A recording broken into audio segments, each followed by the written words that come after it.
I'm wondering, if you had one more day with Charlie, what would you do with him?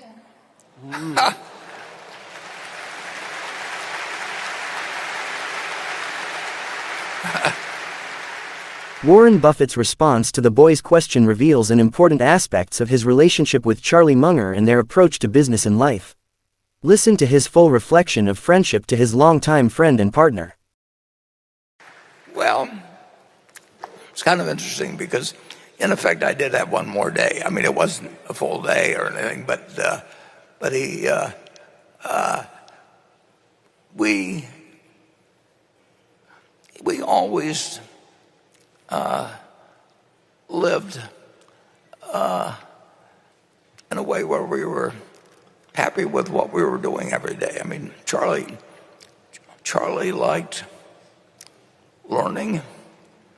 He liked, as I mentioned in the movie, he liked a wide variety of things. So he was much broader than I was. But I didn't have any great desire to be as broad as he was, and he didn't have any great desire to be as narrow as I. But we had a lot of fun doing anything. And, we played golf together, we played tennis together, we did everything together. And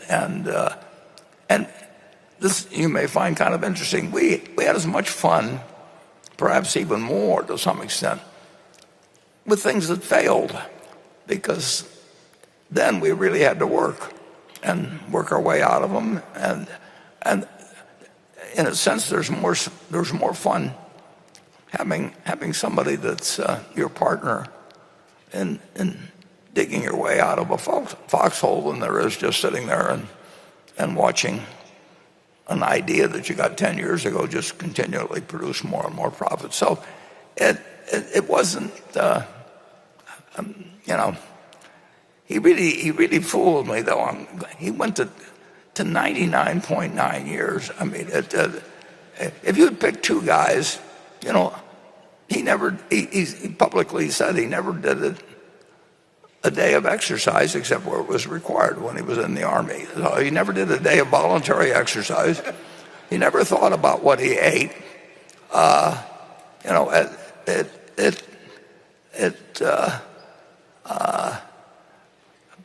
We started every day, and Charlie he was interested in more things than I was, but we never had any doubts about the other person, period.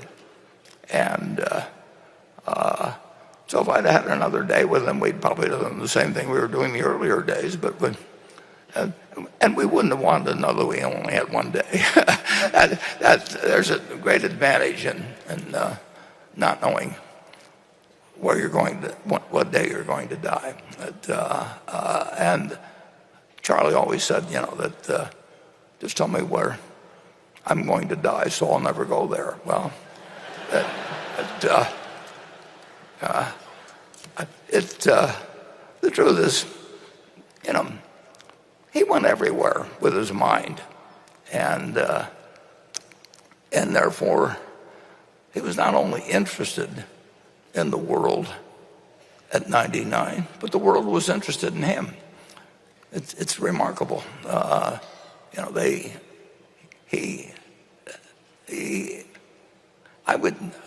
I told him in the last few years, I'd never seen anybody that was peaking, at 99 and where the world wanted to come and see him. I mean, they actually wanted to go out to 351 North June Street, and whether it was, well, I could name a whole bunch of names, but just I'll start with Elon Musk, but go down the list, and they all wanted to meet Charlie, and Charlie was happy to talk with them. And the only person I could think of otherwise was the Dalai Lama. I don't know that they had a lot else in common, but it was he lived his life the way he wanted to, and he got to say what he wanted to say.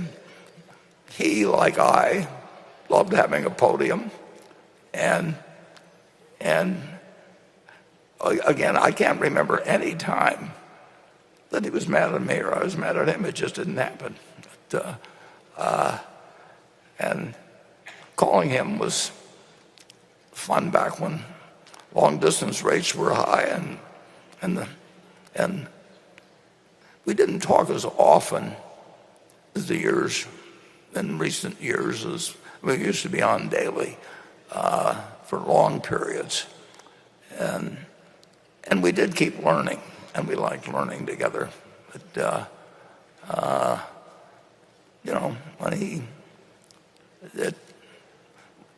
we tended to be a little smarter because as the years went by, because we had mistakes and we had other things where we learned something, and the fact that he and I were on the same wavelength in that respect meant that the world was still a very interesting place to us when he got to be 99 and I got to be 93. So I don't have a perfect answer for you there, but I can tell you the ingredients that would go into. Sometimes people would say to me or Charlie at one of these meetings, if you could only have lunch with one person that lived over the last 2,000 or so years, who would you want to have it with? Charlie says, I've already met all of them, because he read all the books. I mean, he eliminated all the trouble of going to restaurants to meet him or anything like that. He just went through a book, and he had met Ben Franklin, and he really he was remarkable. He said he really had no one else to meet because he'd read all their stuff, and he liked Ben Franklin's stuff better than he liked mine. But with Ben Franklin, he just had to read about it.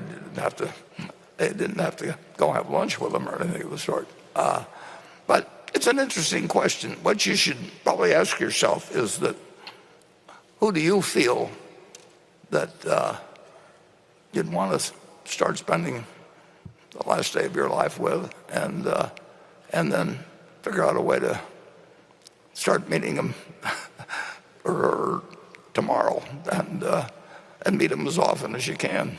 Because why wait till the last day? And don't bother with the others.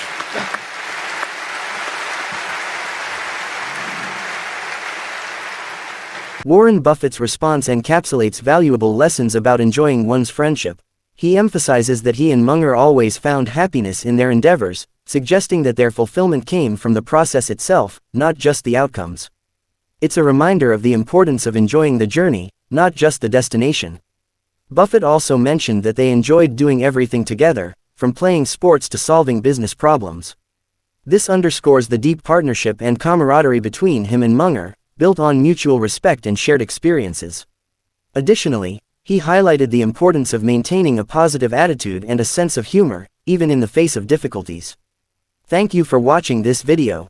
Please subscribe and don't forget to join us for our next videos.